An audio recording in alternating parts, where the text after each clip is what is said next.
नमस्कार साथियों, आप देख रहे हैं आपके अपने YouTube चैनल क्रैक विद आशीष। आज हम जानेंगे रूस के बारे में पढ़ेंगे और रूस पे जो संकट चल आया था उसके बारे में पढ़ेंगे और वैगनर समूह के बारे में पढ़ेंगे। वैगनर समूह क्या था जो रूस के मास्को पर कब्जा करने के लिए गया था और फिर इसके साथ क्या हुआ, कैसे समझौता हुआ इन दोनों के बीच में, पुतिन और वैगनर समूह के बीच में, और जो वहां की सरकारी सेना प्राइवेट सेना है उसके बीच में क्या मतभेद हुआ था, कैसे मतभेद हुआ था, इसके बारे में सब कुछ अच्छे से जानेंगे। इसलिए इस क्लास को लास्ट तक जरूर देखें। अगर आप चैनल पर नए आए हैं तो चैनल को सब्सक्राइब कर दें और बेल आइकन दबा दें जिससे हमारे आने वाले वीडियो की नोटिफिकेशन आपको मिलती रहे। तो चलिए शुरुआत करते हैं, देखते हैं क्या मामला था। शुरू से समझते हैं कि मामला शुरुआत कहाँ से हुई थी। वैगनर सेना की, वैगनर समूह जो था, जो प्राइवेट सेना थी, इसकी शुरुआत कहाँ से होती है। ये हैं व्लादिमीर पुतिन, ये हैं पुतिन, रूस के राष्ट्रपति, ये है व्लादिमीर पुतिन। ये नाम याद रखेंगे व्लादिमीर पुतिन का। ठीक, पुतिन ने 2014 में, जो पुतिन रूस के राष्ट्रपति 2014 में यूक्रेन के क्रीमिया पर कब्जा करने के लिए वैगनर सेना का निर्माण किया था, जो एक प्राइवेट सेना थी। वैगनर सेना एक प्राइवेट सेना थी। प्राइवेट सेना के बारे में अभी समझेंगे, पहले ये समझते हैं मामला क्या था। जो अभी आप देख रहे हैं रूस और यूक्रेन का युद्ध चल रहा है। इसके पहले रूस ने यूक्रेन के क्रीमिया एक शहर था, जगह थी, उस पर कब्जा किया था 2014 में वैगनर सेना के ही सहयोग से, जो एक प्राइवेट सेना थी। तब से प्राइवेट सेना और सरकारी सेना दोनों एक साथ काम करती थी रूस के लिए सेना युद्ध लड़ती थी। बिल्कुल सेम वैसे ही युद्ध लड़ती थी जैसे सरकारी सेना युद्ध लड़ती है, बिल्कुल सेम वैसे ही युद्ध लड़ती थी। दोनों अच्छे से काम करती थी। अब आगे देखते हैं, ये है वैगनर की सेना, बिल्कुल सेम लग रही है। वैगनर की सेना ऐसे ही, जो रूस की प्राइवेट सेना थी। रूस में दो सेनाएं थी, प्राइवेट और सरकारी सेना, ये याद। अब हम थोड़ा मामला समझते हैं क्या था।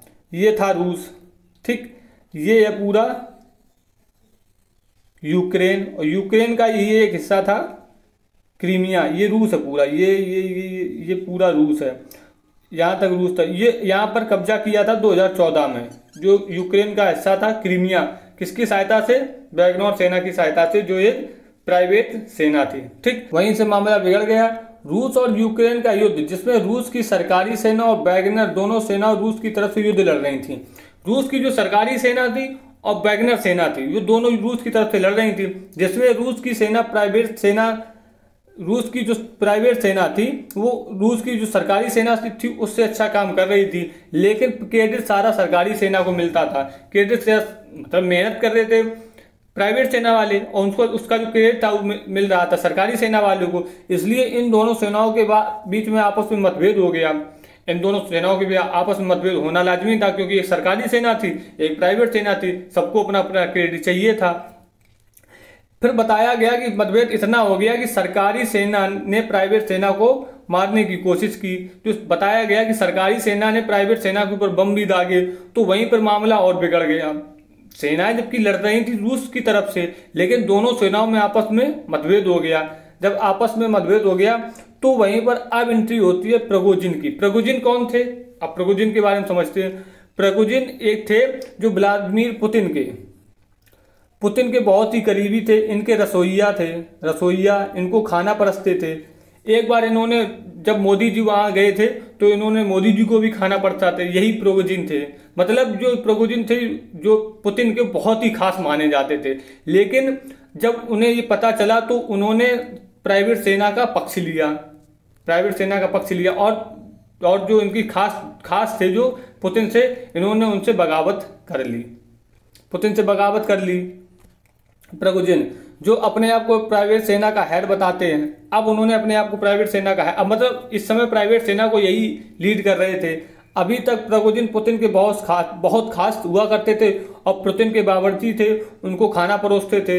यानी जो खाने पाने का जो हिस्सा, वो जिम्मेदारी थी, वो सब इन्हीं को दी गई थी। प्राइवेट सेना का पक्ष लेने के कारण पुतिन के खिलाफ हो गए। और इन्होंने, जब ये सब मामला हुआ, दोनों सेनाओं के बीच में मामला हुआ, तो इन्होंने प्राइवेट सेना का पक्ष लिया और उन्होंने पुतिन को सत्ता से हटाने की कोशिश की। यानी पुतिन के खिलाफ सीधे खड़े हो गए।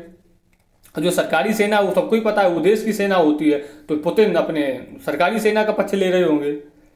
और वे अपने प्राइवेट सेना के जो लगभग इसमें 25,000 सैनिक शामिल थे, सेना थी, यूक्रेन से बुला करके सीधे इन्होंने मॉस्को की ओर अपने कदम बढ़ा दिए। मॉस्को रूस की राजधानी, हम जानते हैं कि जो जिस देश की राजधानी होती है वही उसकी मैन होती है, तो इन्होंने सीधे मॉस्को पर चढ़ाई कर दी और मॉस्को पर कब्जा करने की कोशिश की, जो रूस की राजधानी थी।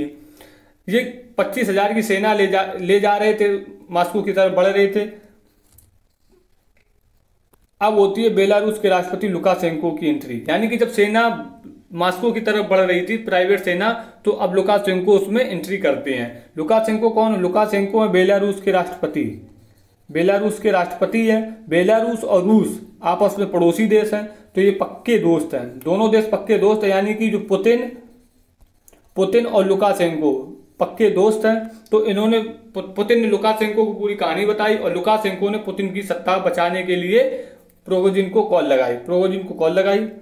ये हैं पुतिन, ये हैं बेलारूस के राष्ट्रपति लुकाशेंको। अब देखते हैं क्या हुआ।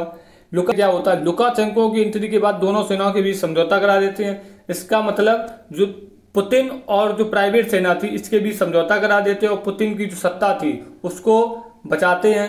समझौते में यह होता है कि वैगनर की जो सेना है वह सरकारी सेना में शामिल हो जाए, मतलब वैगनर की जो सेना जो अगर कोई चाहता है तो सरकारी सेना में शामिल हो जाए या फिर वो वापस लौट जाए, क्योंकि वो सेना खत्म कर दी जाएगी। और समझौते के बाद लुकाशेंको को लगा कि प्रिगोजिन के ऊपर खतरा है, क्योंकि पुतिन तो बड़ा खतरनाक इंसान है, पुतिन का खतरा है। तो इसी खतरे को देखते हुए लुकाशेंको ने प्रिगोजिन को अपने देश बेलारूस बुला लिया और पूरी सुरक्षा देने का वादा किया।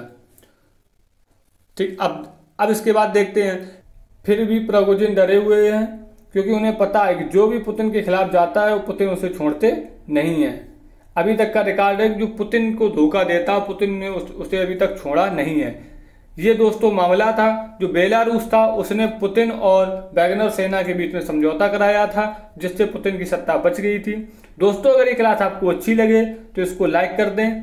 अभी तक चैनल को सब्सक्राइब नहीं किया तो चैनल को सब्सक्राइब कर दें। मिलते हैं अगले वीडियो में। जय हिंद।